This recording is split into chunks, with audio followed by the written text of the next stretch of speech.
Welcome sa Tinagalog Novela. Dito, matutunghayan mo ang mga kwentong puno ng misteryo, kilig, at matinding eksena. Mga istoryang hango sa imahinasyon, para sa inyong aliw at kasiyahan. Huwag kalimutang mag-like, share, at subscribe. I-click ang bell para di ka mahuli sa mga bagong kabanata. Tumingin si Dad Ian sa kanyang ngunit hindi nagsalita habang dahan-daang pumapasok sa kulungan. Ang buong karwahe ay gawa sa napakatibay na bakal. Kahit nasa kasalukuyan niyang lakas, magiging mahirap itong basagin. Nabagot ang gitnang taong lalaki nang makita na hindi lumalaban si Dad Ian.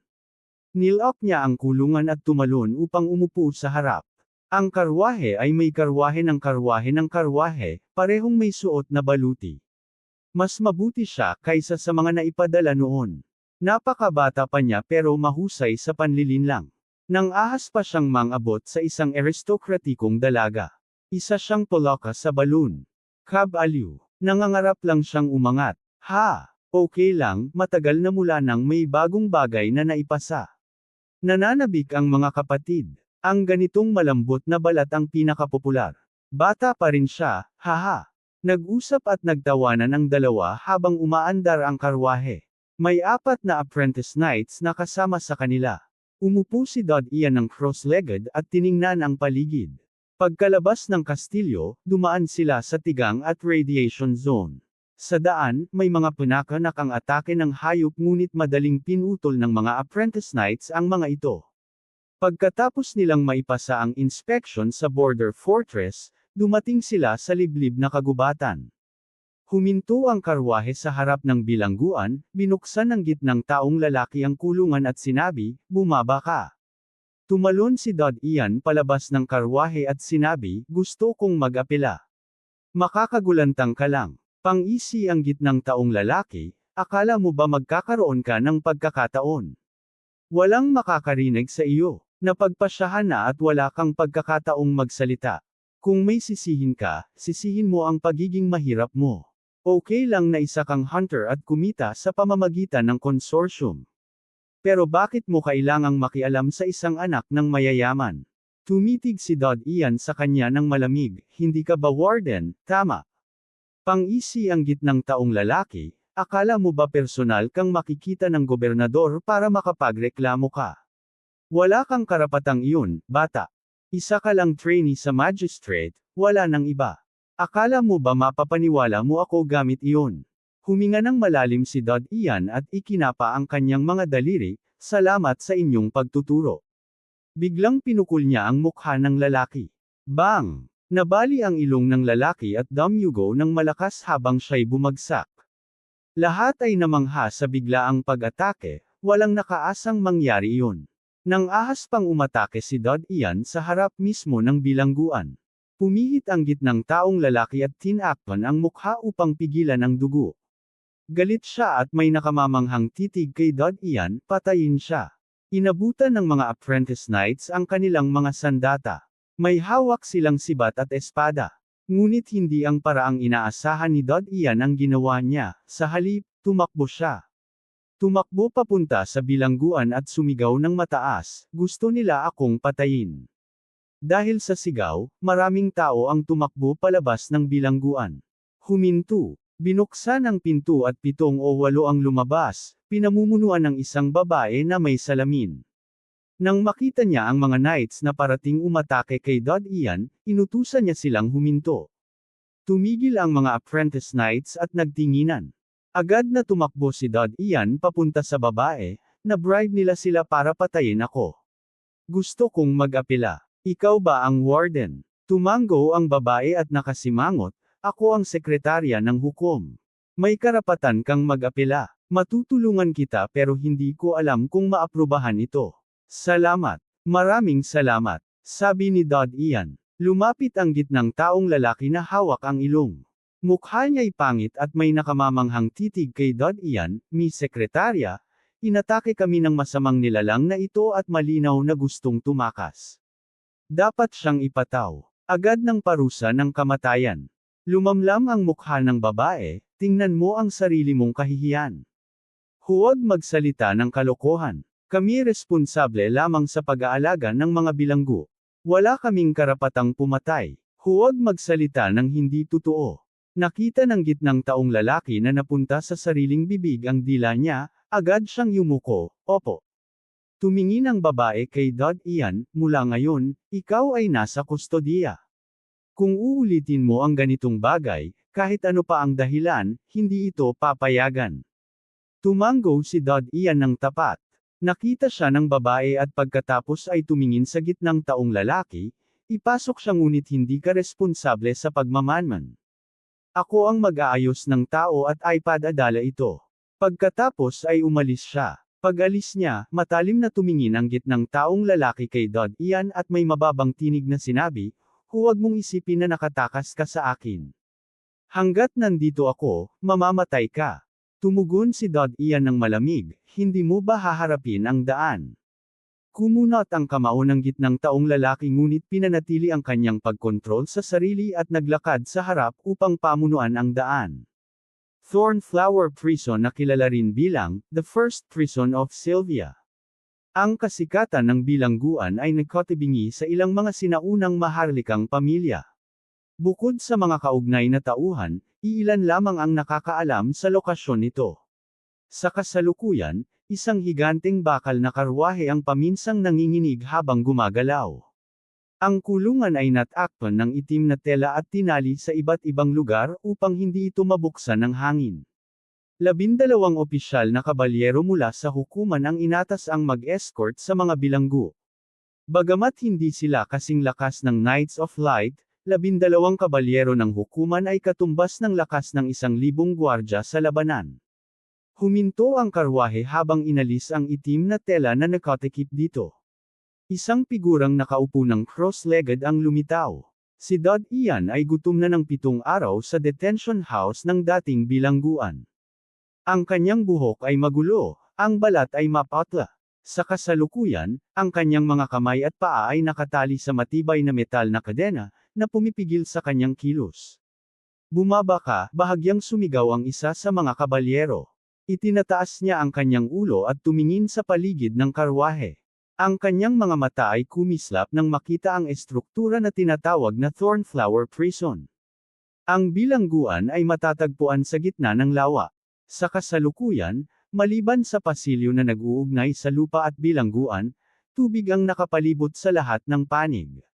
Isang malaking anino ang bahagyang nakikita habang lumulutang sa lawa. Walang makikita. Bumaba ka na. Pinagalitan siya ng batang kabalyero. Dahan-dahan na tumayo si Ian at pinunasan ang alikabok sa katawan. Lumabas siya ng karwahe. Halika. Hinawakan siya ng kabalyero sa balikat. Malamig ang titig ni Ian sa kanya, ako'y lalakad. Nakyule ang noo ng kabalyero, kung ganoon, lakad ng mabilis. Lumakad si Ian sa gawa ng tao na pasilyo na yari sa bato. Sa harapan ay isang malaking itim na kastilyong bilangguan. Habang naglalakad, ang metal na kadena sa kanyang mga paa ay humuhulog at tumutunog. Thump! Biglang tumalon mula sa lawa ang mga alon. 2 metrong isda ang lumundag mula sa tubig, habang isang 8 metrong buwaya ang lumundag sa ere. Ang isda ay hawak sa bibig habang bumabagsak pabalik sa lawa. Maingat na tumingin si Ian at bahagyang ipikit ang mga mata. Huwag kang tumingin dyan. Nang isi ang kabalyero sa tabi niya. Tahimik na ibinalik ni Ian ang kanyang paningin at nagpatuloy sa paglakad. Narating nila ang dulo ng pasilyo.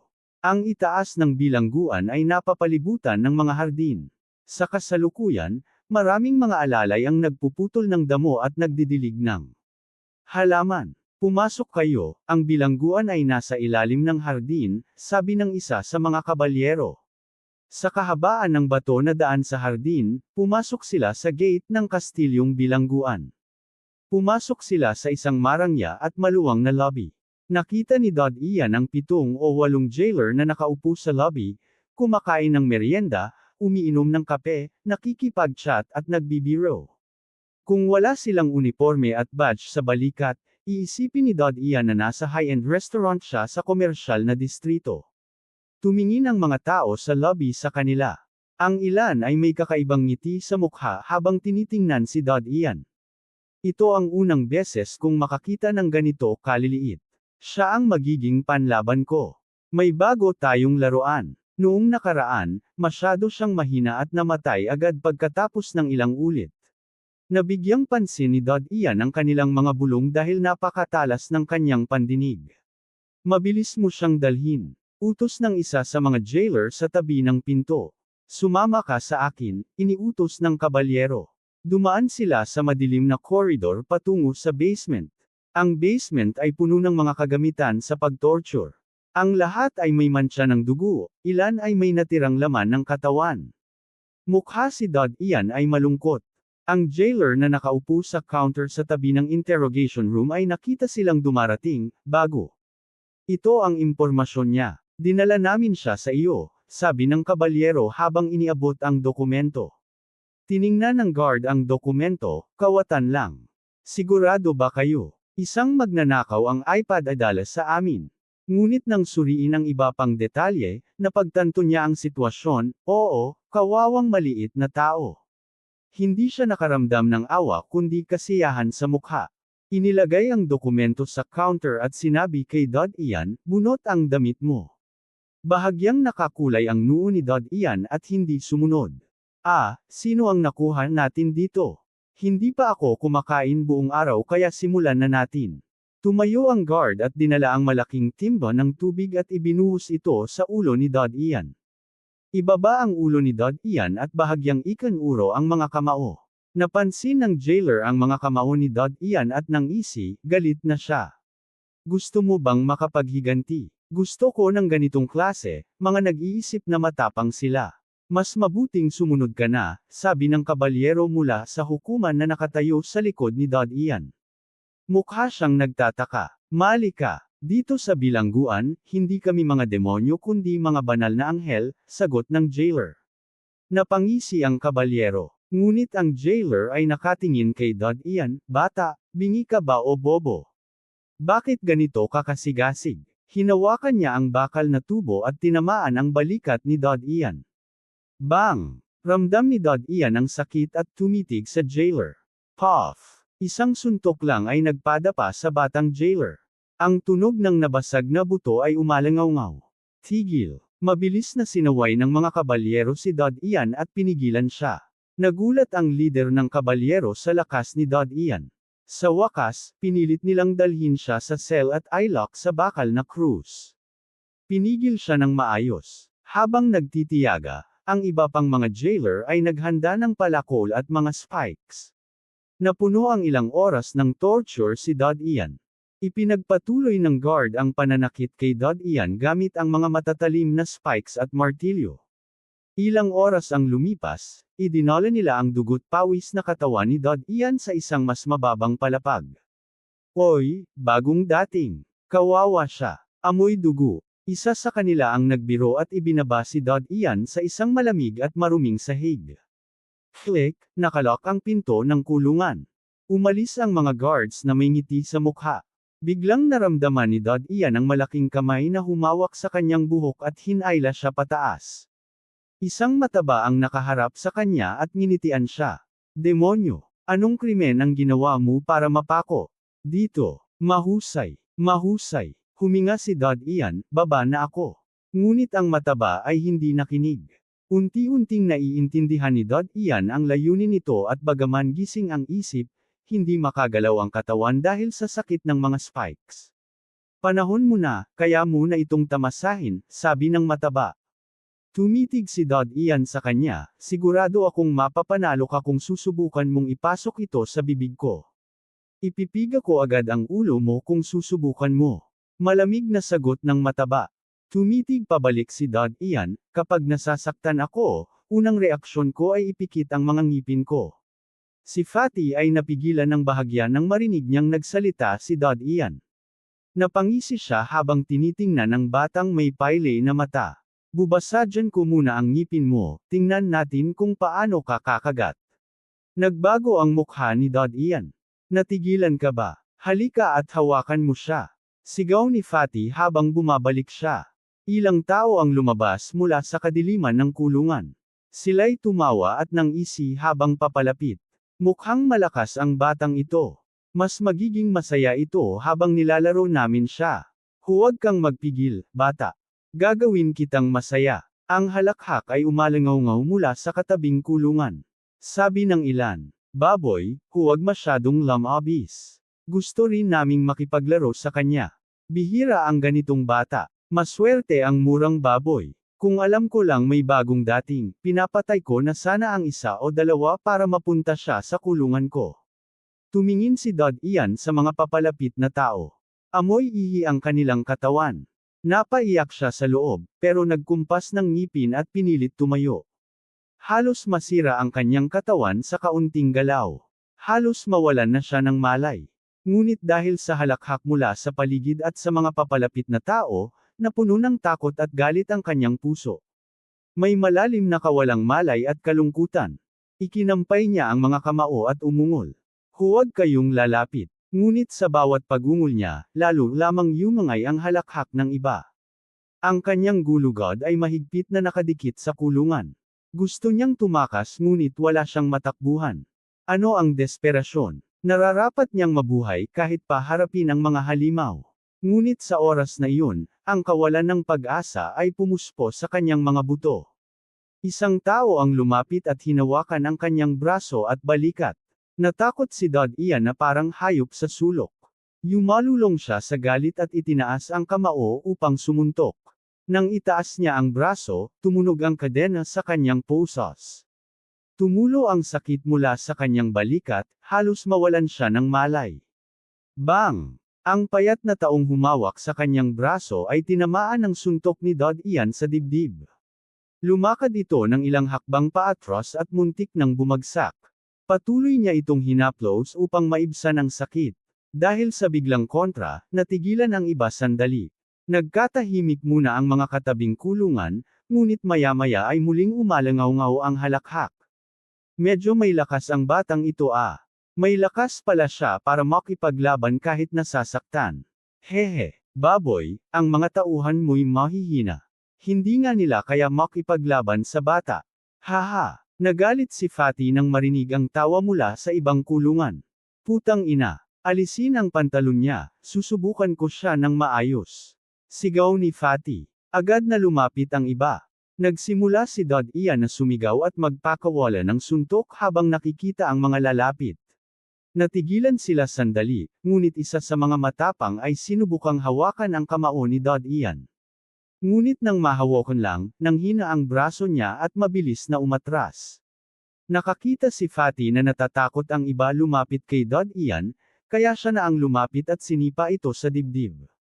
Bang! Napalabas ni Dad Ian ang tunog ng paghikbi habang bumangga ang katawan niya sa likod ng kulungan.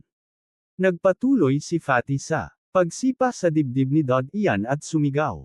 Matigas ang ulo mo. Tingnan natin kung hanggang kailan ka tatagal. Ngunit nang sipa niya ay sumigaw siya sa sakit ng niyakap ni Dad Ian ang kanyang paa at kumagat. Nagmadali si Fatty na hilahin ang paa niya habang hinihila ng mga ngipin ni Dad Ian ang laman.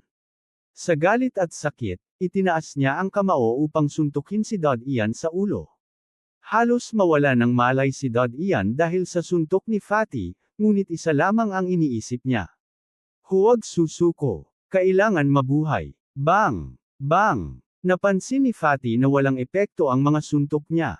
Mas mabilis. Tulong. Hilahin siya. Sigaw ni Fatty sa iba, basang-basa sa pawis dahil sa sakit.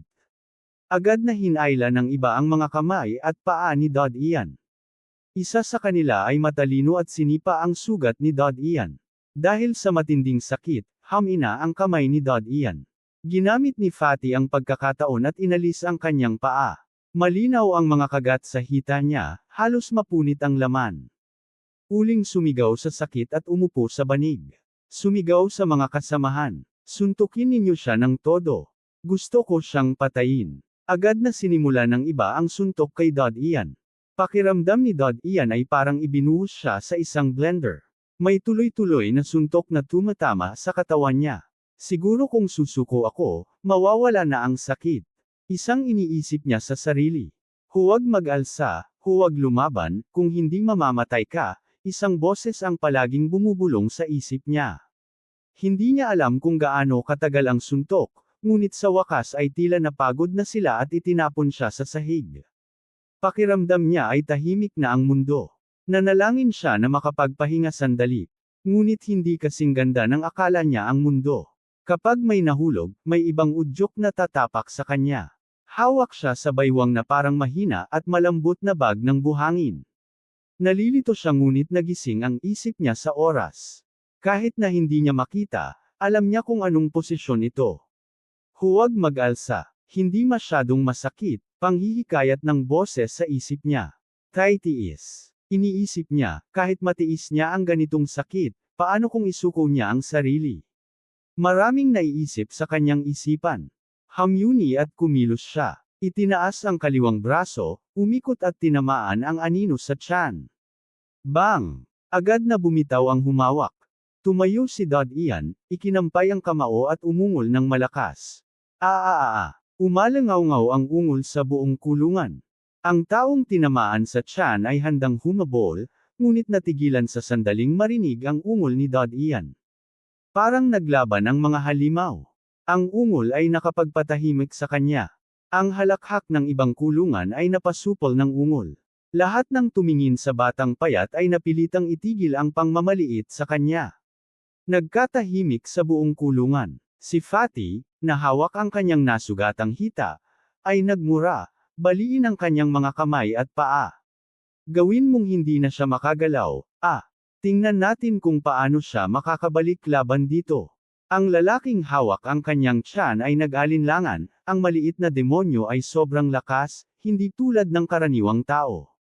Maghihintay ba tayo ng ilang araw hanggang hamina siya sa gutom at saka natin siya papatayin? Si Fatty ay nakakunot ang noo at nagmura sa galit, damdamin, damat. Kahit na nagsalita siya ng malakas, hindi niya pinilit ang iba na salakayin si Dad Ian.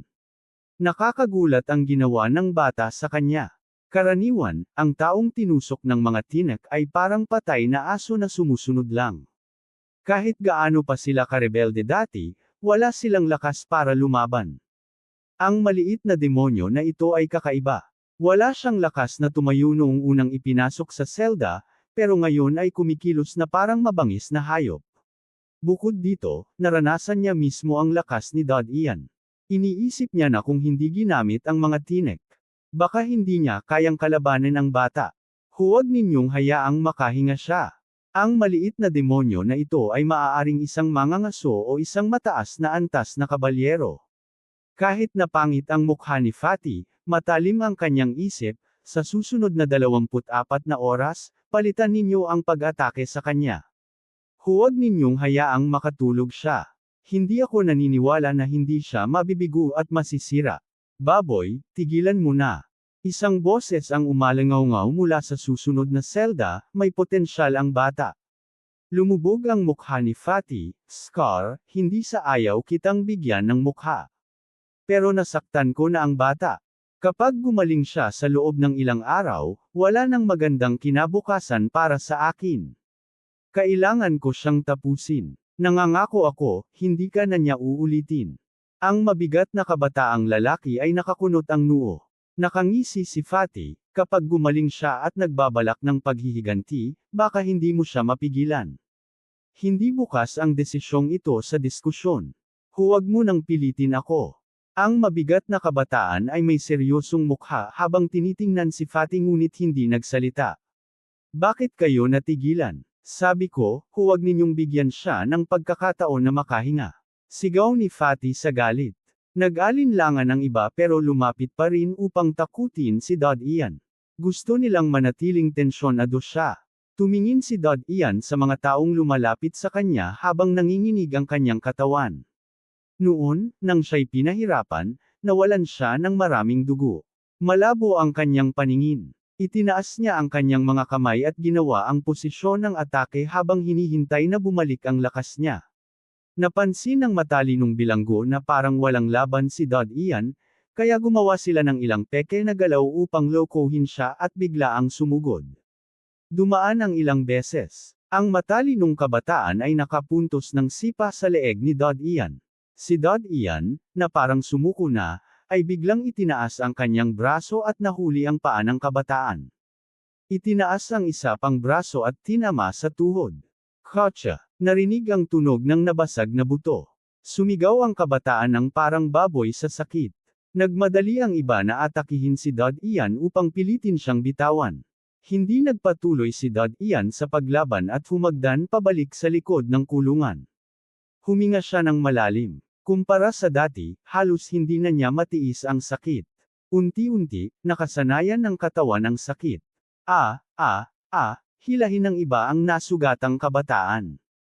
Sumisigaw siya sa sakit habang inaayos ang kanyang paa. Nagbago ang mukha ni Fatty habang pinagmamasdan si Dad Ian, mabuti, matyaga. Tinitingnan lamang siya ni Dad Ian at hindi nagsalita. Nagsimulang tulungan ng iba ang nasugatang kabataan. Habang inaayos ang mga buto, pansamantala ay hindi pinansin si Dad Ian.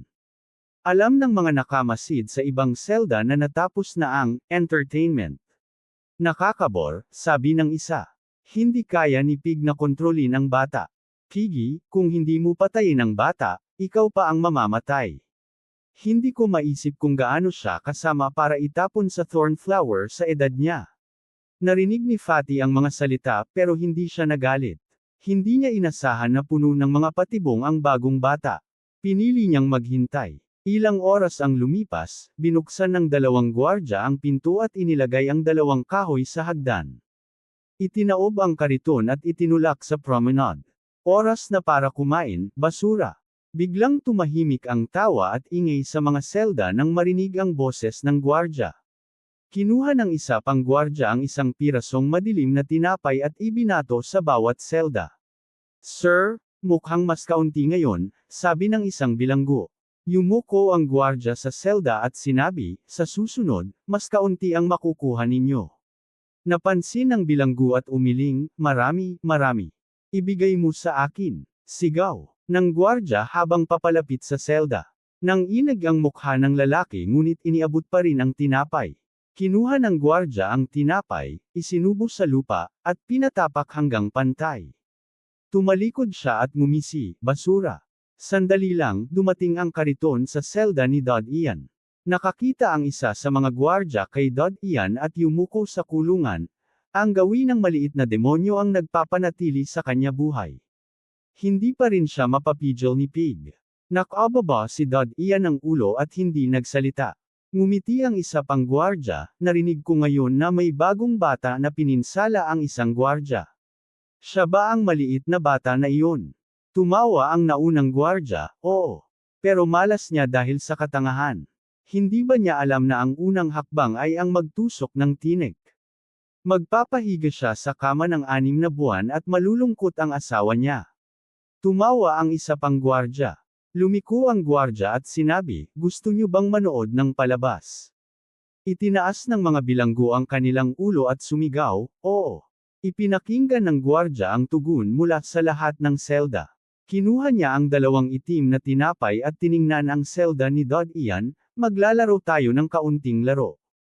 Piggy, lalaban ka laban sa maliit na demonyo. Ang mananalo ay makakakain ng 2 tinapay ngayon at bukas. Ang matatalo, kakain ng lupa. Nang marinig niya ang sinabi ng tagapagbantay, nagbago ang mukha ni Fatty. Plano na niyang nakawin ang pagkain na inilalaan kay Dad Ian at hayaan ang iba na salakayin ito ng paisa-isa upang maubos ang lakas at espiritu nito. Ngunit hindi inasahan ni Fatty na darating ang mga gwardya ng bilangguan na may daladalang ganitong marangyang laro ngayon. May kalupitan sa mga mata ni Fatty. Hindi siya natatakot sa 2 usisero na gwardya, lalo na sa batang may peklat. Simulan na natin, sabi ng gwardya, kung walang mananalo ngayon, wala kayong makakain. Huminga ng malalim si Fatty at dahan-daang tumayo mula sa banig. Bagaman masakit ang paa niya dahil sa kagat, kaya pa rin niyang kontrolin ang sarili kapag haharap sa tunay na laban. Hakbang-hakbang siyang lumapit kay Dad Ian. Nakayuko si Dad Ian sa bakal na hola, puno ng sakit ang katawan. Napangisi siya nang makita si Fatty na dahan-daang lumalapit. Tumingin siya sa gwardya, pwede ba akong sumuko? Ngumiti ang gwardya, batang lalaki, mas mabuti pang huwag mo akong bigon dahil lahat ay nakatingin sa atin. Huwag kang mag-alala, hindi ka kaya patayin ng baboy na ito. Kami lang ang makapagpapasya kung sino ang mabubuhay o mamamatay dito. Kumunot ang mga mata ni Fatty at ngumisi, batang lalaki, dapat kang humingi ng awa. Baka kaunting hampas lang ang matatanggap mo sa akin. Buntong hininga si Dod Ian at bulong, sa kasamaang palad, wala akong katawa-tawang anak tulad mo. Hinahanap mo ang kamatayan. Puno ng galit ang mga mata ni Fatty, ngunit hindi siya naapektuhan ng mga salita ni Dod Ian. Alam niyang sa bilangguan, pwede kang maglaro ng papel upang saktan ang iba. Isa itong malupit na kapaligiran. Huminga siya ng malalim at tinamaan si Dod Ian sa balikat. Mahina lang ito dahil sinimulan ni Fatty na bitawan ang kanyang braso at iangat ang paa upang sabay na sipain sa susunod na sandali. Whoosh! Dahil sa bilis at momentum ng sipa, umihip ang hangin. Matigas na tinignan ni Dod Ian si Fatty, na parabang isang tigre na nakakurba, naghihintay sa kanyang biktima. Bahagyang inangat niya ang mga braso habang tinitingnan ang paa ni Fatty. Nakita ni Fatty na inangat ni Dod Ian ang mga braso kaya agad niyang inurong ang paa. Isa na namang panlilinlang. Muling bumagsak ang mga braso ni Dod Ian. Ngumisi si Fatty sa sarili, gusto mo bang makipag-away sa akin? Inangat niya ang paa muli. Nakita ni Dod Ian ang pagtaas ng paa ni Fatty kaya bahagyang inangat din niya ang braso. Muling inurong ni Fatty ang paa. Habang naglalakad, muli niyang inangat ang paa at gumawa ng panlilinlang. Sa sunod-sunod na 7 o 8 ulit, ginawa ni Fatty ang panlilinlang. Wala ni isa sa kanila ang nakakaalam kung kailan ang tunay na atake. Ang bentahe ng panlilinlang ay maubos ang pisikal at mental na lakas ni Dod Ian. Matyaga si Fatty. Kapag ang isang tao ay hindi nakapaghanda, doon pinakamalakas ang pinsala. Baboy, alam mo bang lumaban? Napakaliit ng batang ito. Baboy, may tapang ka ba? Nagsimulang mang-insulto ang mga tao mula sa ibang selda kay Fatty. Ngunit ang pangunahing layunin nila ay pagmura sa tusong si Fatty. Dahil napaka-fox niya sa pakikitungo sa isang nasugatang bata. Hindi naapektuhan si Fatty sa pangungutya. Ngunit nahirapan siya sa galit. Halos lahat ng tao sa ibang selda ay akala nilang atakihin na siya ni Fatty. Kaya nang muli siyang gumawa ng panlilinlang, nawalan ng pasensya ang lahat. Inangat niya ang paa at nagpakitang panlilinlang ng 7 o 8 ulit. Lalong humirapan ang paghinga ni Dod Ian sa bawat panlilinlang ni Fatty. Parang tamad na siyang ipagtanggol ang sarili kaya hindi niya inangat ang braso. Muling inangat ni Fatty ang paa sa parehong posisyon. Lumabas ang kaunting intensyon ng pagpatay sa kanyang mga mata. Akala ng lahat na isa na namang panlilinlang ito. Ngunit hindi. Direktang tumama ang sipa sa balikat ni Dod Ian. Bigla namang inangat ni Dod Ian ang mga braso na kasing bilis ng kidlat. Mahigpit niyang huli ang paa ni Fatty na parang isang agila, at mabilis na hinayla patungo sa bakal na haligi. Walang nakapansin na naabot na ni Dod Ian ang bakal na haligi. Dahil sa biglaang paghila, nawalan ng balanse si Fatty at nahulog sa lupa. Dahil sa mga tinik na bakal na naipasok sa braso niya kanina, sumakit si Dod Ian habang gumagalaw. Ngumisi siya sa sakit at pinilit ang buong lakas. Sa susunod na sandali, tumalon siya sa katawan ni Fatty at hinayla ang buhok nito. Dahil sa mga bakal na tinik na tumagos sa ilalim ng kanyang shoulder blades, hindi siya makagalaw ng braso. Ngunit natuklasan ni Dod Ian na kaya pa niyang gamitin ang kaliwang braso. Kaya dito siya nakatuon ng lakas. Dahil sa pag-absorb ng malamig na kristal, hindi naramdaman ng kaliwang braso ang sakit. Kahit na naapektuhan ang balikat ng kanyang pinsala, may lakas pa rin ang braso. Alam niya na dapat niyang samantalahin ang pagkakataon. Binitiwan niya ang sakit at ibinuhos ang buong lakas. Bang! Malakas na tinamaan ni Dod Ian ang ulo ni Fatty sa lupa. Halos bumiyak ito at muntik nang mawalan ng malay si Fatty. Bagaman marami siyang kasalanan, hindi ibig sabihin ay nakaranas na siya ng ganitong sakit. Hinalik ni Dod Ian ang buhok ni Fatty at tinusok ang mga daliri sa mata nito. Puff! Pop! Malalim na naipasok ng kanyang hintuturo at gitnang daliri ang mga mata ni Fatty. Lumabas ang dalawang mata. Nangangalit si Fatty at sumisigaw, sabay indayog ng mga braso. Bang! Tinamaan ni Fatty ang tagiliran ni Dod Ian na dati nang nasaktan sa pagpapahirap. Nakita ni Dod Ian na napalabas na niya ang mga mata ni Fatty kaya binalik ang mga daliri at umatras. Ngayon, siya na ang may inisyatibo sa atake. Please subscribe Tinagalog Novela. Maraming salamat po. Lahat ay nagulat sa biglaang pagbabaliktad ng sitwasyon. Si Fatty ay nakahiga sa sahig, umiiyak sa sakit habang ang kanyang mga mata ay pinulot. Ito ay nagdulot ng pang-inig sa lahat. Si Dod Ian ay nakasandal sa kulungan habang humihinga ng malalim. Pinipigil niya ang sakit na nararamdaman sa kanyang katawan habang pinapakinggan ang malungkot na sigaw ni Fatty. Walang kahit kaunting emosyon sa mga mata ni Dod Ian habang nakatingin kay Fatty. Pagkalipas ng sandali, pinaikit ni Fatty ang kanyang mga mata. Bahagya na siyang nasanay sa sakit. Pinipigilan niya ang takot na pumapasok sa kanyang puso. Itinaas niya ang mga kamay at nagsimulang magpalibot. Natatakot siyang samantalahin ni Dod Ian ang pagkakataon para umatake sa kanya. Bukod dito, gusto rin niyang maunahan si Dod Ian. Alam niya na siya ay nabulag at kung ano ang ibig sabihin nito para sa kanya sa loob ng kulungan. Higit pa rito, may sugatang tigre sa loob ng kulungan. Lumabas ka. Galit nang umanggal si Fatty. Dumadaloy ang dugo mula sa kanyang mga mata pababa sa kanyang mga pisngi at nahuhulog sa makapal na buhok sa kanyang dibdib. Ayaw patayin ni Dod Ian si Fatty kaya tahimik niyang pinagmamasdan ito. Sakaling aksidenteng mapunta si Fatty sa kanyang direksyon, bahagyang luluhod siya sa bakal na haligi at tatapikan ito ng daliri para gumawa ng tunog. Ang mga bilanggo na nakakita sa tusong galaw ni Dod Ian ay nakaramdam na kung makakalaban ni Dod Ian si Fatty at mabuhay, magiging parang tigre siya sa loob ng kulungan. Biglang umatake si Fatty nang marinig ang tunog. Umungol siya habang itinaas ang kamay at tumama ng buong lakas. Sa halip na si Dod Ian ang tamaan, ang bakal na haligi ang kanyang napatamaan. Nang tumama ang kanyang kamao sa haligi, yumuko siya sa sakit. Hindi niya nakita si Dod Ian at naisip niyang siya ay niloko. Hindi na siya naggalitsim kundi nanatiling nakatayo. Sinubukan niyang umasa sa pandinig upang matukoy ang kilos sa paligid ng kulungan. Nagre-refuel ang baboy Sa kaliwa mo, Piggy, sa kaliwa. Bulag ka ba, Piggy? Bulag ka pala. Ang mga tao mula sa ibang selda ay walang simpatsya kay Fatty at sinadyang magsalita ng malakas at tumawa upang mahirapan si Fatty na makita si Dod Ian. Sa katunayan, nasa kanan si Dod Ian. Ngunit malinaw sa mga bilanggo ang hindi nakasulat na patakaran sa buhay, alam nila na kung bulag si Fatty, wala siyang pag-asa na mabuhay, lalo na kung inisulto niya ang isang sugatang batang tigre na nasa parehong kulungan. Lubhang na istorbo ang pandinig ni Fatty dahil sa pang-uudyok at halakhak mula sa ibang selda. Galit na galit siya at sumigaw, "Tumahimik kayo! Tumahimik! Tumahimik!" Gusto ni Piggy hulihin ang tigre. Nasa likod mo, Piggy. Nasa likod mo, Piggy, mag-ingat ka. Lahat ay pinagtatawanan si Fatty.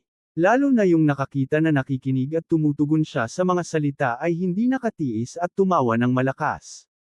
Umupo si Dod Ian sa madilim na sulok. Pinagmamasdan niya si Fatty na walang ideya sa paligid habang napapalibutan ng halakhak. Unti-unting nawala ang lamig sa kanyang mga mata. Saan siya? Galit na sigaw ni Fatty habang iniisip ang kanyang mga tauhan. Tiningnan ng ilang kalalakihan ang lugar kung saan nakaupo si Dod Ian. Nakita rin nila na nakatingin sa kanila si Dod Ian. Dugyot ang kanyang buhok at natakpan ang mukha ng dugo. Ngunit ang mga matang iyon ay malamig at parang nangingibabaw sa kanila. Tahimik silang lahat. Isa sa mga kalalakihang matipuno ang nagngingit-ngit habang sumigaw, "Boss, nasa kaliwa mo siya, malapit sa pader." Lumiko si Fatty sa kaliwa at lumapit sa direksyon ni Dod Ian. Malamig ang mga mata ni Dod Ian habang dahan-dahan niyang nilapitan ang matipunang kabataang nagbigay ng lokasyon. "Halika dito, halika sa akin." Napansin ng kabataang iyon ang takot sa kanyang mukha nang makita si Dod Ian na gumagalaw. Dinala ni Fatty sa direksyon ng tunog. Nilift ni Dod Ian ang kaliwang kamay at dahan-dahan niyang nilapitan ang kabataang lalaki. Habang umaatres ang matipunong kabataan, itinaas niya ang kamao at sinuntok ang balikat ni Dod Ian. Sadyang dahan-dahan si Dod Ian at hinihintay ang tamang pagkakataon. Hinayla niya ang palso ng kabataan at iniikot papunta kay Fatty na papalapit sa kanila. Matindi ang pagtutol ng kabataang lalaki ngunit hindi niya inaasahan na kasing lakas ni Dod Ian. Mas maliit pa siya, sa taas ngunit nakakakilabot ang lakas. Ngunit mabilis din ang tugon ng kabataan. Itinaas niya ang kamay upang atakihin ang kabilang balikat ni Dod Ian. Hindi titigil si Dod Ian, ngunit hindi niya maitaas ang kanang kamay. Nakita niya ang kabataan na yumuko at muling sumuntok. Sumigaw din ang kabataan, "Boss!" Dumating si Fatty at sumuntok. Ginamit ni Dod Ian ang parehong taktika na ginamit ng kabataan ilang segundo lang ang nakalipas. Bang! Nabuga ang dugo ng kabataan nang tamaan sa pader. Masakit ang mukha niya at sabi, "Boss, tinamaan mo ako." Yumuko siya. Tumayo si Fatty at kumaway gamit ang mga kamay upang hulihin si Dod Ian. Ngunit mabilis na gumulong si Dod Ian. Parang pusa, tahimik siyang lumipat sa ibang lugar. Kumaway si Fatty ngunit hindi makita si Dod Ian. Galit siyang sumigaw, "Saan ka na?" Nagsimulang tumakbo ang kabataan na tinamaan ni Fatty at nagbibigay ng payo. Labing-labis na masama ang pakiramdam ni Dod Ian habang umiwas sa kamay ni Fatty. Masakit ang katawan at nanginginig ang mga binti. Nakita ng iba ang kabataang tinamaan at nagsimulang tumakbo rin. Ang kanilang mga yapak ay nakagulo sa pandinig ni Fatty. Napuno ng pagkabigo si Fatty dahil hindi pa rin niya makita si Dod Ian. Bigla siyang umungol at lumiko kay kabataang lalaki, "Nilalaro mo ba ako? Gusto mo ba akong saktan?" Itinaas ni kabataan ang kamao at sumuntok, "Hindi, boss. Hindi ko po ginawa." Bang! Bang! Isa sa mga kamao ni Fatty ang tumama sa ilong ng kabataan, ang isa pa ay sa ulo. Nawalan ng malay ang kabataan. Tumigil ang iba sa pagmamasid. "Well, magaling ka," sabi ng bantay ng bilangguan. Nag-alsa siya ng balikat habang nawala na ang kaba. Ihinigas niya ang 2 piraso ng itim na tinapay sa kulungan at sinabi kay Dod Ian, "Kumain ka, maliit." Nabuhayan ng loob si Dod Ian at papunta na para kunin ang tinapay. Biglang yumangay si Fatty at sumugod sa tinig ng bantay. Walang pinili, kinuha niya ang 2 piraso ng tinapay at sinubo sa kanyang bibig. "Grabe! Ang baboy na to!" Sigaw ng bantay sa galit. Walang pakialam si Fatty sa sigaw ng bantay at tuloy-tuloy ang pagkain. Isa sa mga bantay ay nagalit at kinuha ang susi, binuksan ang kulungan. Kinuha rin niya ang isang pamalo mula sa kariton at pumasok sa kulungan. Mariing binugbog niya si Fatty sa likod at ulo. Sa sobrang galit, hindi na niya inalintana ang mga delikadong bahagi. Sumigaw sa sakit si Fatty at pilit na umatras para makatakas sa abot ng bantay. "Hindi ka kakain hanggat hindi namin pinapayagan." Galit na sabi ng 2 bantay habang sinipa si Fatty sa mukha at dibdib. Tahimik ang iba pang preso at hindi lumalapit sa bantay. Sa bilangguan, ang bantay ang pinakamataas na nilalang na may hawak ng buhay at kamatayan. Matapos ang sunod-sunod na palo, sumigaw at humagulgol si Fatty, "Hindi ko nais. Maawa kayo. Maawa." Ngunit hindi tumigil ang mga bantay. Pinagsipa-sipa nila hanggang sa ang katawan ni Fatty ay naging dugo.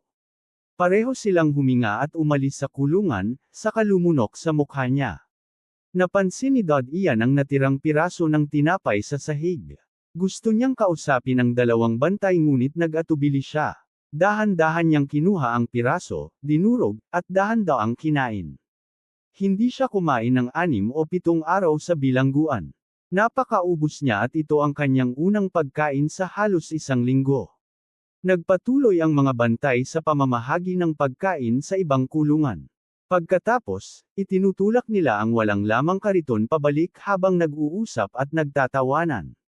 Nilunok ng mga preso ang kanilang laway habang naririnig ang mga bantay na nag-uusap tungkol sa inihon na manok, istik, at foie gras. Tahimik ang paligid habang bawat isa ay nakatuon sa pagkain ng tinapay. Pagkatapos, nag-usap-usap sila ng mababang tinig. Pinag-uusapan nila ang tanawin, nakaraan, at iba pa. Tahimik na kumain si Dod Ian ng piraso ng tinapay. Ang init sa kanyang tiyan dulot ng gutom ay bahagyang napawi. Bahagyang nakabawi ang kanyang lakas. Kahit na manipis na piraso lamang ang natanggap niya, sapat na iyon para hindi masaktan ang tiyan. Hamimli si Dod Ian at bahagyang napaikit para magpahinga at makabawi ng lakas. Maingat na tiningnan siya ng iba pang preso at si Fatty na humihagulgol habang nakahiga. Hindi lamang si Dod Ian kundi bawat kriminal na napunta sa bilangguan ay dumadaan sa matinding pagpapahirap. Ang kaibahan lamang, pagkatapos ng pananakit ng mga tinek, may oras pa ang iba para makabawi. Boy, anong nagawa mo para mapunta dito? Halika, kwento mo, may narinig na boses mula sa kabilang kulungan. Oo, kasama ka na sa masayang pamilya namin ngunit hindi ka pa nagpakilala. Sabi ng isang preso, dahan-daang binuksan ni Dod Ian ang kanyang mga mata at malamig na tumingin sa kanila, hindi ako basurang tulad ninyo. Wala akong ginawa na krimen. Napuno ng tawanan ang iba pang kulungan sa sagot ni Dod Ian. Maliit na bata, sinasabi mo ba na ikaw ay napinsala? Tama, haha, lahat tayo ay inosente. Walang kriminal dito. Sabihin mo, sino ba ang hindi napinsala? Biglang may sumagot mula sa iba pang kulungan. Nakangisi si Dod Ian ngunit hindi sumagot at muling napaikit. Bigla niyang binuksan ang mata at tumingin sa isa sa kanyang kasamahang dahan-daang lumapit. Huminto ang taong iyon at tumingin kay Dod Ian, hindi kita sinaktan. Dinidiligan ko lang ang natirang tinapay.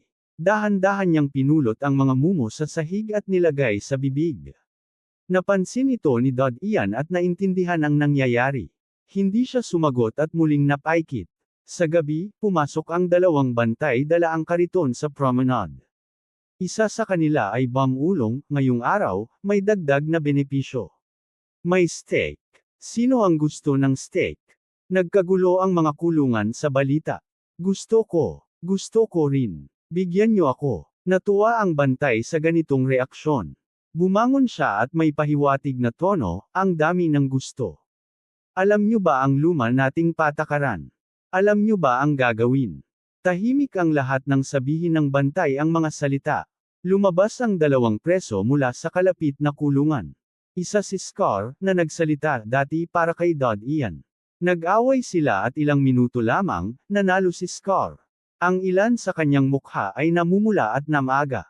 Huminga siya at sinabi, nanalo ako. Alam ko na, sagot ng bantay habang inihatid ang steak. Bago pa man maabot ni Scar ang steak, bumagsak ito sa sahig. Kitang-kita ang ilang kagat dito. Napuno ng galit si Scar ngunit tumahimik. Ang binata na nakahiga at nananakit ay sumigaw, putang ina.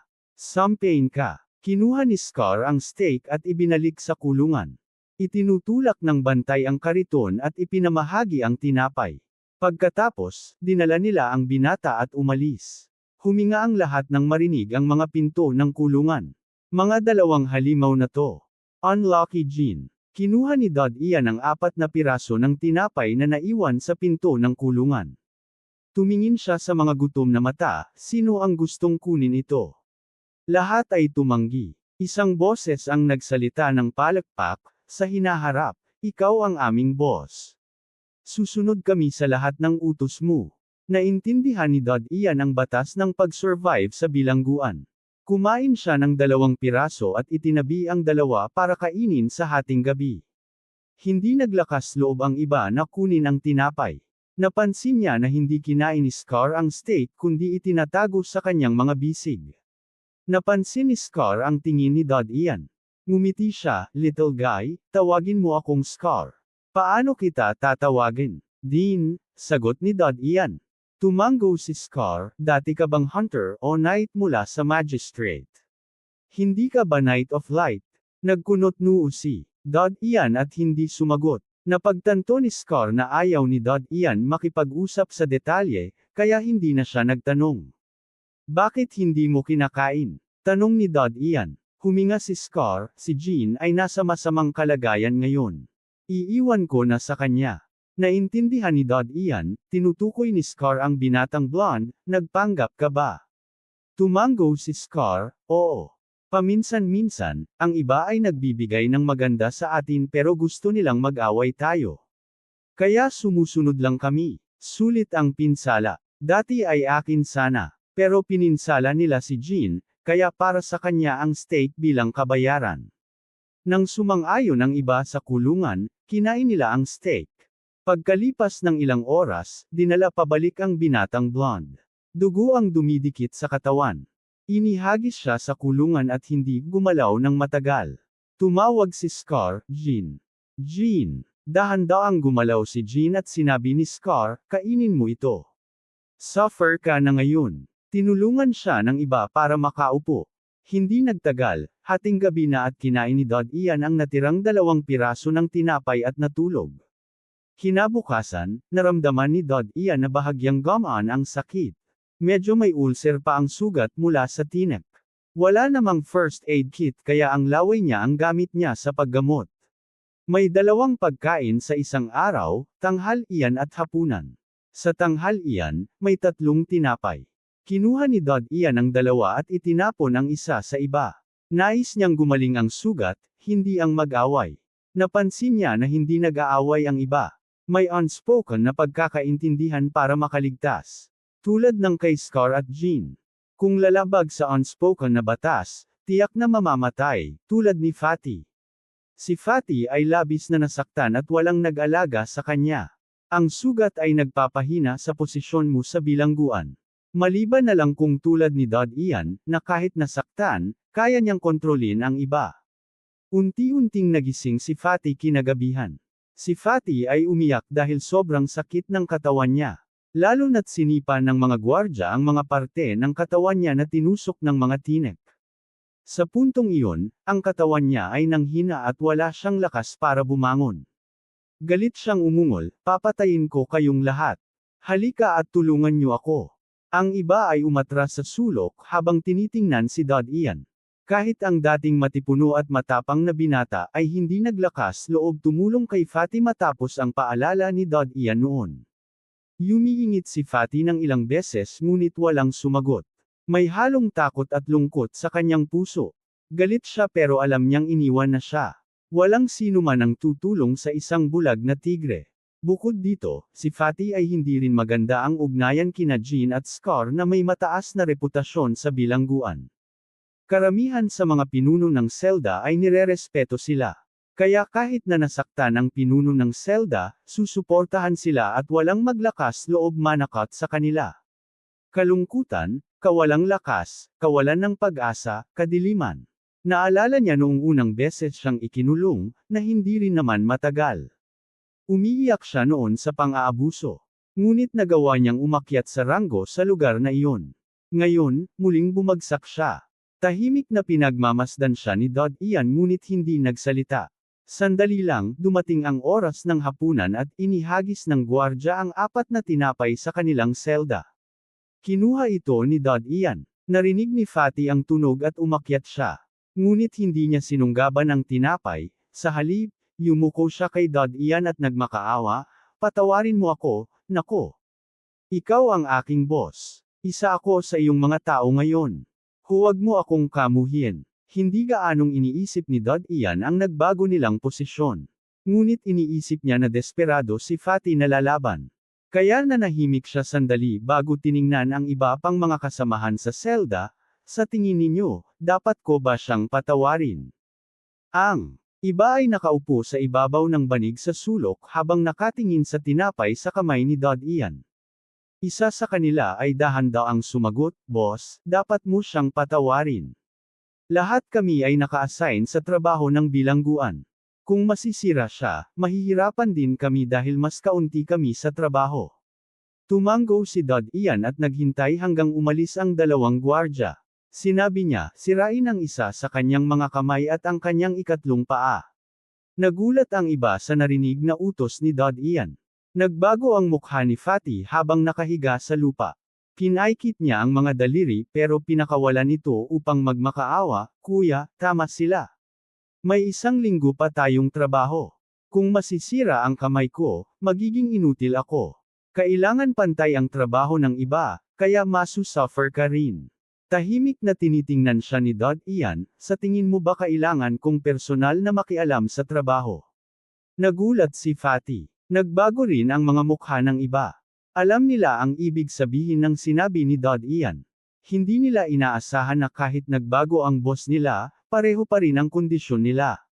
Tiningnan ni Dod Ian ang iba, wala bang gustong gumalaw. Tahimik ang lahat. Kinuha ni Dod Ian ang 2 pirasong itim na tinapay, sino ang magiging masunurin? Ginagamit niya ang parehong taktika na ginamit ng gwardya. Nagulat ang natitirang mga kasamahan. Isa sa kanila ay lumapit, ako po pero natatakot akong patayin siya. Tiningnan ni Dod Ian si Fatty, naniniwala akong sapat ang talino mo para hindi lumaban. O baka kailangan kong putulin ang higit sa isang kamay. Simple lang ang patakaran dito. Hindi ko kailangang patayin ka. Kaunti lang na pagpapahirap ang sapat sa mga mata ng gwardya. Narinig ni Fatty ang pahayag na kaunti lang na pagpapahirap. Nanginig siya sa galit pero natakot din. Alam niya na tama si Dod Ian. Basta't walang pagpatay, gustong-gusto ng gwardya na makita ang alitan ng mga bilanggo. Sinimulan ni Dod Ian ang pagkain ng tinapay at sinabi, simulan na natin ang palabas. Tumingin ang iba kay Dod Ian na ngumunguya ng itim na tinapay. Nagpatalo ang kanilang loob at palibot na nilang nilapitan si Fatty. Napansin rin ng mga bilanggo mula sa ibang selda ang pangyayari. Ngunit bihira ang eksenang ito na walang halakhak. Lahat ay nakaramdam ng kilabot. Nakita nila ang maraming malulupit na kriminal na hindi man lang kumikindat sa paggawa ng masama. Ngunit hindi nila nakita ang isang tao na walang kahit kaunting galit o intensyon na pumatay ngunit kalmado habang naghihiganti. Ang katahimikan na iyon ang nagpaalala sa lahat na delikado siya. Umalangaw-ngaw ang mga sigaw at galit na ungol sa bilangguan. Ang mga alon ng tunog ay dumapo sa bilangguan ng walang awa. Habang kinakain ni Dod Ian ang itim na tinapay, tahimik niyang pinanood ang eksena. Pagkatapos ng karahasan, nakahiga si Fatty, dumudugo mula sa singit at basag ang kaliwang kamay. Tapos na ang palabas at tumingin ang iba sa itim na tinapay sa kamay ni Dod Ian. Hindi nagsalita si Dod Ian at itinapon ang itim na tinapay. Kinuha ito ng isa sa kanila at mabilis na hinati-hati sa iba. Araw-araw. Hindi bobo ang mga bilanggo. Mula sa unang pakikibaka ni Dod Ian, nakita nila na hindi siya ordinaryong sibilyan kundi may lakas na higit sa karaniwang sundalo. Pagdating sa galit, hindi mo kayang palakasin ang katawan sa ganoong paraan. Marami na silang nakitang taong nagtatangka sa galit at kawalan ng pag-asa pero sa huli ay nakatungtong pa rin sa lupa ng walang kalaban-laban. Walang epekto ang galit sa harap ng absolutong kapangyarihan. Ang nag-iiba lang ay mas lalo silang malulungkot sa huli. Sa mga nakaraang araw, paminsan-minsan ay nakipag-usap si Dod Ian kay Scar. Doon niya nalaman na ang bilangguan ay nasa ilalim ng lawa. May 3 palapag sa bilangguan. Nasa unang palapag sila, na kung saan ay kabilang ang mga pinakamahihina sa bilanggo. Ang mga bilanggo ay hinahati batay sa krimen na ginawa nila sa labas. Halimbawa, si Dod Ian na nakagawa ng pagnanakaw, ay kabilang sa pinakamahina. Sa nakalipas na ilang araw, nalaman din ni Dod Ian na si Fatty ay mayamang tao sa labas. Ang krimen niya ay pagtatangka sa panggagahasa sa isang marangal na binata. Ngunit dahil mayaman siya, nagkaroon siya ng pagkakataon bumili ng bendisyon ng Diyos sa black market. Pinatibay ito sa kanya kumpara sa ibang bilanggo. Isa siya sa antas ng scavenger. Dito naintindihan ni Dod Ian na sa publiko, ang bendisyon ng Diyos, ay tinatawag na sagrado, at mabibili sa black market. Karamihan sa mga bilanggo ay mula sa residential district o slums. Sila ay nahatulan ng pagnanakaw at pagpatay. Ang dahilan kung bakit sila nakulong sa Thornflower Prison ay dahil ang kanilang mga gawain ay nakaapekto sa isang maharlika o sa banal na simbahan. Ang ilan sa kanila ay nakalabas o nakapagpalaganap ng kaalaman na dapat ay nakatago. Ika-5 araw sa bilangguan. Mahigit 100 gwardya ang pumasok at binuksan ang mga selda. Pinilit nilang lumabas ang lahat. Alam ni Dod Ian na magsisimula na ang lingguhang trabaho. Bagaman mahigit 100 bilanggo ang lumabas ng sabay-sabay, wala namang nagpakita ng pagtutol o kahit bahagyang pag-aalsa. Ang unang dahilan ng kanilang pagsunod ay dahil lahat sila ay nakaranas ng spiking. Napakasama ng kondisyon kaya't ang malalalim na sugat ay hindi agad gumagaling. Kahit si Dad Ian na isang hunter ay madaling mapagod at makaranas ng matinding sakit kung gagamitin ng sobra ang kanyang lakas sa mga kamay. Ang pangalawang dahilan ay ang sobrang dami ng mga puwersa ng seguridad sa labas ng bilangguan. Kung may pag-aalsa, agad silang pipigilan. Dahil dito, tinalikuran ni Dad Ian ang ideya ng pagpatay sa mga bilanggo at pagtakas. Dinala ng mga gwardya ang mga bilanggo sa ikalawang palapag ng bilangguan. Isa itong malaking processing plant. Sa totoo lang, wala ring nakakaalam kung ilang palapag ang bilangguan. Nagulat si Dad Ian nang makita ang mga bagay na nakalapag sa mga mesa sa processing plant. Ito ay lahat ng klase ng mga paa, kamay, at iba pang bahagi ng mga halimaw, pati na rin mga buo nilang balahibo o sungay. Bunch of scum. Get working. Sigaw ng gwardya habang isinasara ang mabigat na bakal na pinto at iniwawagayway ang pamalo. Lumapit ang lahat sa kani-kanilang workstations. Ang bawat selda ay isang maliit na koponan at may sariling workbench. May iba't ibang bahagi ng halimaw sa bawat mesa. Mayroong klasipikasyon sa pagtanggal ng balat at paghiwa. Kinuha ni Dad Ian ang kanyang work clothes mula sa wardrobe. May kasama rin itong protective gloves na gawa sa plastic at nylon. Sa kabutihang palad, tuyo na ang dugo sa mga bahagi ng halimaw na dinala mula sa labas ng malaking pader. Matigas na ang balahibo. Patay na rin ang higit sa kalahati ng mga virus, parasitiko, at iba pang mikrobyo. Hindi nagtrabaho si Dad Ian dahil masama ang kondisyon ng gloves. Sa halip, pinanood niya ang iba habang pinipili, tinatanggal ang balahibo, at maayos na inilalagay ang mga bahagi sa gilid. Pinuputol nila ang mga sungay, matutulis na ngipin, kuko, at iba pang bahagi gamit ang guillotine o daga. Marunong ang karamihan sa proseso at tila hindi ito ang una nilang beses na ginagawa ito. Ang leader ng ibang selda ay hindi rin nagtrabaho at tahimik lang na pinanood ang proseso. Naglaro si Dad Ian gamit ang isang manipis na kutsilyo habang iniisip ang iba't ibang bagay. Pagkalipas ng ilang oras, natapos ang shift. Naka-line up ang lahat para bumalik. Bago sila umalis, pinatanggal ng mga gwardya ang kanilang mga damit at dinala sa bathhouse para maligo. Napansin ni Dad Ian na medyo namula ang mga kamay ni Fatty at iba pa pagkatapos maligo. Para bang binukbok ng lamok ang balat nila, ngunit nasanay na sila. Pagkatapos maligo, sinuri ng gwardya ang kanilang bibig, tainga, ilong, at iba pang parte upang tiyaking walang niluluwas. Sa gabi, 4 na itim na tinapay ang ipinamigay sa kanilang selda. Kinuha ni Dad Ian ang 2 para sa sarili at ibinigay ang natira sa kanyang mga kasama. Lumipas ang panahon. Naging boring ang mga araw sa bilangguan. Pagkalipas ng 2 linggo, bumalik sa normal ang bilangguan at nawala ng interes ang mga bilanggo kay Dad Ian. Umaalingaw-ngaw ang iyak at daing sa buong bilangguan araw at gabi, na nagdudulot ng higit pang pagkabalisa. Hindi interesado si Dad Ian sa ganitong mga aktibidad. Minsan, lihim siyang pinagmamasdan ng mga kasamahang bilanggo. Nang makita nilang hindi siya pinapansin ang kanilang mga ugnayan, hindi na matiis ng ilan at nagkaisa upang tulungan ang isa't isa.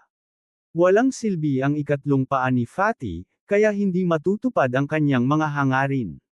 Paminsan-minsan ay naiinggit siya ngunit tinitiis lang. Napansin ni Dad Ian na karamihan sa mga nakikialam sa ganitong bagay ay nakatingin sa kanya na puno ng pagnanasa at kasakiman. Alam na alam niya ang iniisip ng mga ito. Sa simula, puno si Dad Ian ng sama ng loob at galit ngunit unti-unti siyang nasanay at naging walang pakialam sa mga titig na iyon. Bihira lamang magsimula ng usapan si Dad Ian. Pero paminsan-minsan nagtatanong siya ng kakaibang tanong sa mga kasama sa selda at mga bilanggo mula sa ibang selda. Ang kanyang mga tanong ay tungkol sa astrology, negosyo, radiation zone, giant wall, at iba pa. Marami ang handang sumagot dahil sa kanyang super strength at dahil boring ang buhay bilanggo. Ngunit iniiwasan nila ang mga tanong tungkol sa kanilang nakaraan. May ilan pa rin na handang ibahagi ang impormasyon tungkol sa kanilang pamilya, hobbies, at mga kamangha-manghang krimen. Pagkalipas ng 3 buwan sa bilangguan, may bagong bilanggo na sumali sa masayang maliit na pamilya. Ang binata ay may ugaling Ginoo. Bughaw ang buhok niya at matulis ang kilay. Nakasuot siya ng death sentence uniform. Nang hatakin siya ng mga gwardya, agad siyang nakapukaw ng atensyon. Sumasigaw ang mga bilanggo na ilagay siya sa kanilang selda. Hindi pinakinggan ng gwardya ang mga bilanggo. Itinapon nila ang binata sa selda ni Dod Ian. Humagulgol ang binata at sumigaw, "Nabiktima ako. Nabiktima ako. Kailangan kong umapila. Gusto kong umapila." Napangisi ang gwardya at umalis. Pagkatapos isara ang bakal na pinto, may nakakatawang tawa mula sa binata. Naganap ang welcome sa harap ni Dod Ian. Tahimik niyang pinanood ang binata na pinatumba ng ilang lalaki. Matindi ang pakikipaglaban ng binata ngunit walang nangyari. Umaalingaw-ngaw ang iyak sa bilangguan. Nasa sabik ang ibang bilanggo dahil sa mga tunog. Tahimik na pinanood ni Dod Ian ang binata habang iniikot siya ng mga bilanggo. Umaalingaw-ngaw ang sigaw ng binata sa loob ng ilang araw. Sa huli, siya ay nabali at hinayaan ng mga bilanggo na manipulahin siya. Pagkaraan ng isang linggo, naintindihan na ng binata ang sitwasyon sa bilangguan. Alam niyang wala siyang paraan palabas. Pagkalipas ng 2 linggo, nasanay na ang binata sa kanyang papel sa selda. Tahimik niyang tinitiis ang atake ng iba at hindi na sumisigaw. Pagkalipas ng 1 buwan, ganap na siyang nakasabay sa sistema. Paminsan-minsan ay sinusubukan pa rin niyang lumaban ngunit laging napapahina ng iba. Siya ang unang nakapasok sa selda ni Dod Ian, ngunit hindi siya pinansin ni Dod Ian. Nagalit ang binata sa kawalang pansin ni Dod Ian at inisip na kaya niyang paminsan-minsang supulan ito. Dahil sa trauma, sinumpa niya si Dod Ian ng masasakit na salita. Ngunit agad siyang pinagsabihan ni Fatty at ng iba at napilitang humarap kay Dod Ian at humingi ng paumanhin. 2 buwan mula nang dumating ang binata, pinili si Dod Ian ng gwardya upang labanan ang lider ng ibang selda. Nais ng gwardya na magpakitang gilas. Hindi alam ng lider na may kakayahan si Dod Ian. Ngunit sa isang suntok, nabali ang kanyang mga tadyang at muntik nang mamatay dahil sa internal bleeding. Mula noon, malinaw na sa lahat ng lider ang posisyon ni Dod Ian. Bagaman mas bata siya sa kanila, ang kanyang lakas ay hindi masukat. Naunawaan din ng binata na ang manipis na bata sa kanilang selda ay may posisyon na labis na naiiba sa kanya. Maraming usap-usapan tungkol kay Dod Ian sa ibang selda. Ang selda ni Scar ay kabaligtaran ni Dod Ian, kaya mas alam nila ang sitwasyon. Ngumiti si Scar at sinabi, "Sinabi ko na sa inyo. 9 sa 10 na dumarating dito ay may sala. Ang natira, ang ika-10, ay isang malaking demonyo. Tingnan mo siya. Bata pa, ngunit napakalakas, tiyak na sangkot sa malaking bagay." Sumagot si Dod Ian, "Sinabi ko na, hindi ako basura tulad ninyo." Ngumiti si Scar, "Matagal ka nang nandito at patuloy kang mayabang. Ngunit pareho tayong kumakain ng parehong tinapay at umiinom ng parehong tubig. Wala akong nakikitang kaibahan." Tumingin si Dod Ian sa kanya, "Hindi ako nakagawa ng krimen. Ngunit sa hinaharap, kung ako ay magkakamali, hindi ako mahuhuli. Kaya, hindi ako basura tulad ninyo." Lumipas ang panahon. 1 taon na mula nang makulong si Dod Ian. Sa nakaraang taon, nakalikom si Dod Ian ng impormasyon tungkol sa buong Thornflow Prison sa pamamagitan ng mga tsismis ng ibang mga bilanggo at mga gwardya. Ang mga bagay na hindi siya sigurado, tinatanong niya kay Scar o sa iba pang matatagal ng preso na sisigot sa kanya. Bagamat marami siyang tinanong tungkol sa kanilang plano na tumakas, lahat ay iniiwasan ang tanong. Sa katunayan, walang sino man na hindi gustong tumakas, pero ang problema ay wala talagang makakatakas. Matapos makalakam ng sapat na impormasyon, hinarap din ni Dod Ian ang mga problema. Una, ang hirap ng pagtakas. Ang Thornflower Prison ay itinayo sa loob ng lawa. Kaya't nawala ng gana ang mga bilanggo sa ideya ng pagtakas. Alam ni Dod Ian na may mga halimaw sa ilalim ng tubig ng lawa. Ang maghukay ng butas sa pader ng bilangguan ay halos katumbas ng pagpapakamatay. Bukod dito, kailangang maging napakatibay ng pader upang mapaglabanan ang presyon ng lawa. Napakatibay nito kaya ang ideya ng pagputol o paghukay sa pader ay walang saysay. Kaya kahit gaano pa katibay ang loob ng isang preso, sa huli ay sumusuko sila sa ideya ng pagtakas. Alam ni Dodd Ian na hindi siya makakabuo ng matibay na plano at nabigo siya. Pagkalipas ng ilang araw, naupo siya sa kulungan. Wala siyang nararamdaman at iniiwasang makipag-usap sa iba. Puno ng kawalan ng kanyang isip at naging masakit ang buhay bilang bilanggo. Lumipas ang ilang panahon bago siya nakalabas sa depresyon at makapag-isip tungkol sa kanyang sariling plano ng pagtakas. Ngayon, magsisimula siya mula sa simula. Kailangan niyang pag-isipan ang lahat ng posibleng paraan para sa matagumpay na pagtakas. Sa huli, hinati niya ang mga plano sa dalawang bahagi, loob at labas. Labas, ay tumutukoy sa paghiwa o paghukay sa pader. Maaari siyang magsimula sa kanyang selda at gumawa ng tunnel palabas. Pero alam niyang wala siyang kagamitan para hamukay. Kahit pa makasulad siya ng kagamitan mula sa lingguhang workshop at magsimulang chisel sa pader, hindi niya alam kung ilang taon ang aabutin bago makalabas. Kaya isinuko niya ang metodong ito. Pwede rin siyang magsimula sa paggamit ng mga gwardya. Seselake sa mga gwardya. Ang mga gwardya ay may backup sa tuwing pinapagawa ang mga bilanggo ng kolektibo, kaya hindi matitinag sa gulo. Kaya't hindi ito opsyon. Suhulan ang mga gwardya. Tinanggal niya agad ang ideya na ito. Nakita niya ang isang bagong preso na nagtangkang gawin ito. Ang resulta, dinakip siya, pinahirapan hanggang sa mamatay, at ibinalik sa selda. Kitang-kita, hindi opsyon ang suhol. Hindi dahil hindi sakam ang mga gwardya, pero may mas mahusay silang paraan para ma-extract ang lahat ng mahalagang bagay mula sa mga preso. Naramdaman ni Dodd Ian na wala siyang magagawa. Ang bilangguan ay halos hindi matatawaran, at walang paraan para makatakas. Mamamatay ba ako dito sa bilangguan? Gitling-gitling-gitling. Lumipas ang 6 na buwan pa.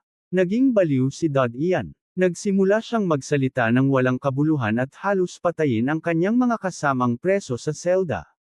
2 gwardya ang nagalit nang makita ang mga kasama ni Dodd Ian na nakahiga halos patay sa sahig. Kinuha ng isa ang isang pamalo at binuksan ang selda para saktan si Dodd Ian. Ngunit hindi siya nagbigay ng pagkakataon, nagpalit siya ng suntok at sipa. Sumigaw si Dodd Ian habang tinatamaan ang pangalawang gwardya.